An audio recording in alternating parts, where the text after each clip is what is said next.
জয় হৰে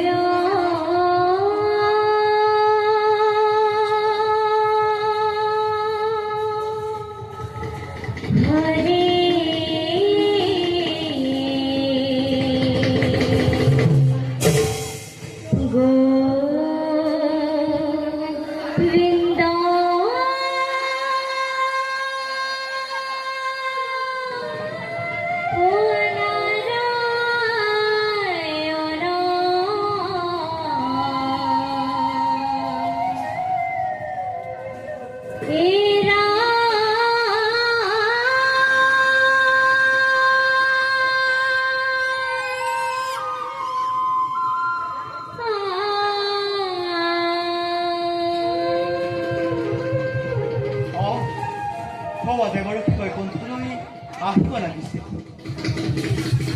নাৰায়ণ নাৰায়ণ নাৰায়ণ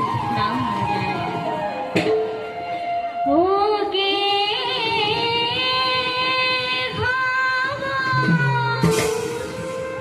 ও হৰে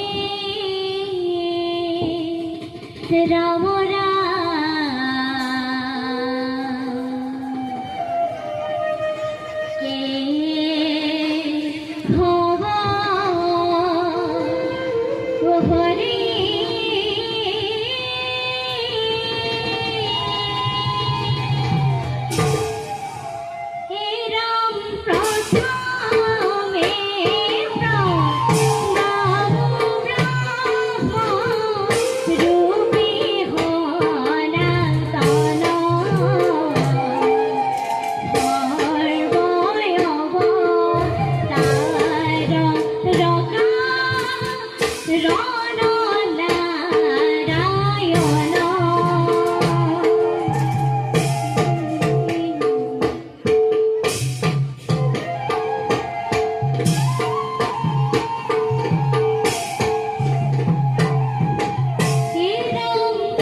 নাৰায়ণ প্ৰভু এই নিষ্কিন নাৰদৰ সেৱা গ্ৰহণ কৰিব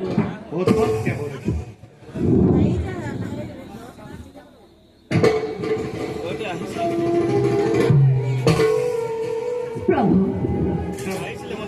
অকলে অকলে গভীৰ চিন্তাত মগ্ন কিবা চিন্তা কৰিছে আমি জানো তাৰ কিবা সংকেত পাওঁ প্ৰভু প্ৰভু এক ভীষণ সংকটত পৰি আজি ব্ৰহ্মা বিষ্ণু আৰু মহেশ্বৰ একেবাৰে চিন্তিত হৈ পৰিছে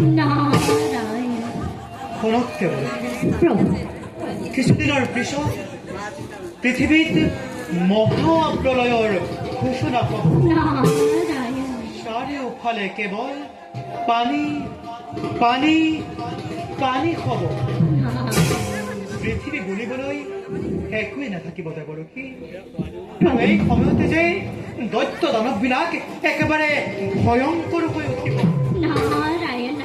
তাৰ বাবেহে আমি একেবাৰে চিন্তিত হৈ পৰিছোঁ প্ৰভু এইবিলাকতো সংহাৰ কৰিবলৈ ৰুদ্ৰৰো কিমান সময়ৰ প্ৰয়োজন দুষ্টক দমন আৰু শান্তকটো পালন কৰিবই লাগিব দেৱৰক্ষী প্ৰভু আপুনি কথাটো যিমান সহজভাৱে ভাবিছে সিমানো সহজ নহয়।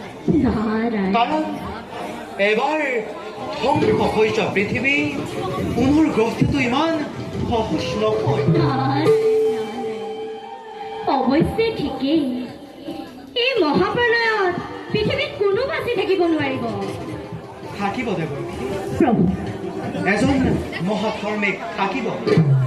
মহাধাৰ্মিক, দেৱকী, কিন্তু প্ৰভু এই পৃথিৱীত জানো মহাধাৰ্মিকজন আছে? আছে দেৱকী। নাৰায়ণ জম্বুদ্বীপৰ ৰজা সত্যব্ৰত। ৰজা সত্যব্ৰত, দেৱকী, নাৰায়ণ নাৰায়ণ। অ প্ৰভু, ৰজা সত্যব্ৰত মহাধাৰ্মিক, তেওঁৰ দ্বাৰাই পুনৰ সৃষ্টি ৰক্ষা কৰিব পাৰিব। আমি তাকেই পৰিকল্পনা কৰিছোঁ।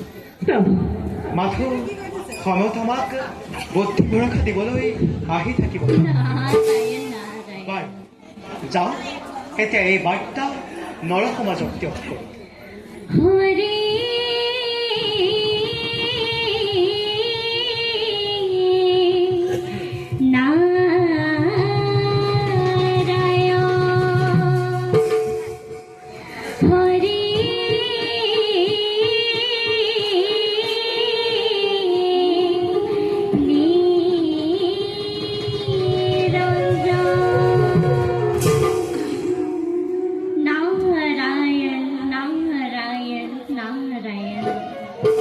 ভাল প্ৰভু, তাকে এৱে মাগিছো বিদায়। যাওঁ দেৱকী। বৈকুণ্ঠৰ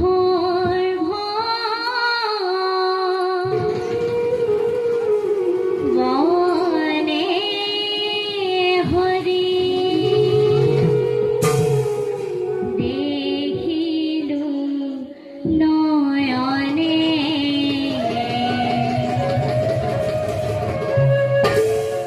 জোন জোন কৰিলো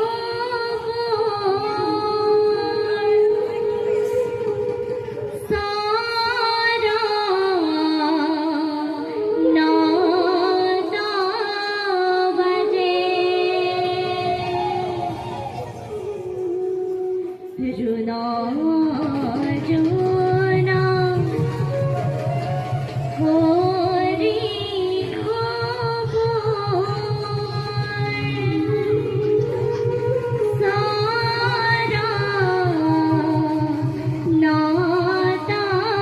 বাজে, হৰি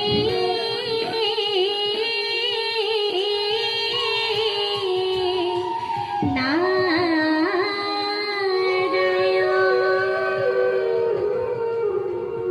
হৰি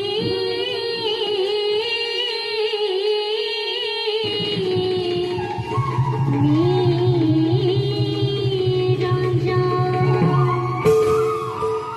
নাৰায়ণ নাৰায়ণ।